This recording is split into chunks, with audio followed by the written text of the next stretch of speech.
হাজারো প্রতিবন্ধকতা পেরিয়ে স্বপ্নকে বাস্তবের মাটিতে নামিয়ে এনেছেন তিনি। বর্তমানে কলকাতা বিমানবন্দরে এয়ার ট্রাফিক কন্ট্রোল বিভাগে চলছে তারই নেতৃত্বে আন্তর্জাতিক নারী দিবসে দেশের প্রথম এয়ার ট্রাফিক কন্ট্রোল কর্মী শ্যামলী হালদারকে 24 ঘন্টার কুর্নিশ। বিমানবন্দরে তখন এয়ার ট্রাফিক কন্ট্রোল বিভাগে কাজ করতেন পুরুষরাই।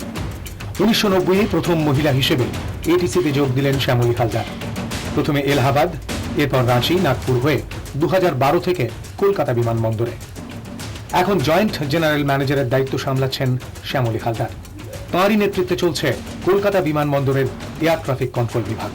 I feel that yes, I have what I wanted, I have done, but I want more. Single parent Shyamali যখন চাকরিতে যোগ দেন তখন মেয়ে ছোট, এক হাতে সামলেছেন ঘর, অফিস। মেয়েকে নিয়ে নাইট ডিউটিও করেছেন।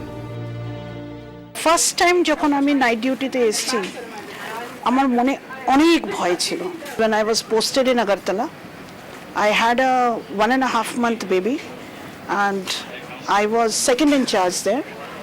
I had taken my aunt, she expired there.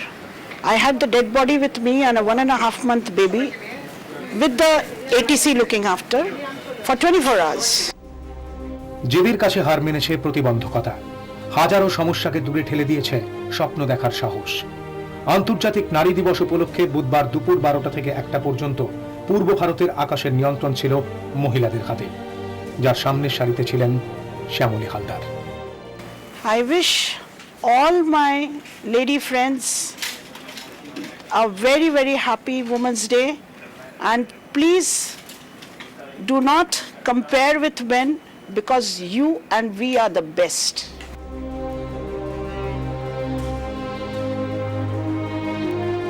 Shyamoli হালদারের গল্পটা ইন্সপায়ারিং। আন্তর্জাতিক নারী দিবসে পূর্ব ভারতের গোটা আকাশ থাকলো এরকমই দক্ষ শ্যামলীদের দখলে।